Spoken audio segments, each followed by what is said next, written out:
కేంద్ర ప్రభుత్వం ప్రతి కుటుంబానికి ఉచితంగా బియ్యం సరఫరా చేయమని ఆదేశాలు జారీ చేసినప్పుడు దాదాపు 6,300 కోట్ల రూపాయలు బియ్యం వీళ్ళు లెక్కలు చూపించి ఇక్కడ తరలించేశారు.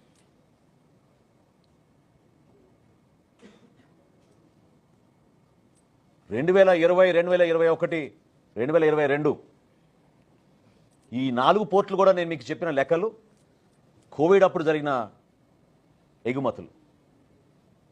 లేకపోతే అసలు రైస్ ఎక్స్పోర్ట్ లేదు ఆ పోర్టుల నుంచి. ఓన్లీ కాకినాడ పోర్టు నుంచి రైస్ ఎక్స్పోర్ట్ ఉంది. మొత్తం కేంద్రీకృతం చేసి వ్యవస్థని వాళ్ళ గుప్పిట్లో పెట్టుకుని జిల్లా అధికారులు, పోలీస్ యంత్రాంగం, విజిలెన్స్ యంత్రాంగం అందరినీ వీళ్ళు పూర్తి స్థాయిలో కేవలం వాళ్ళ స్వలాభం కోసం ఉపయోగించుకున్నారు. ఎందుకు మాట్లాడలేదు ఇదే కన్నబాబు గారు, ఇదే ద్వారంపూడి చంద్రశేఖర్ రెడ్డి గారు గత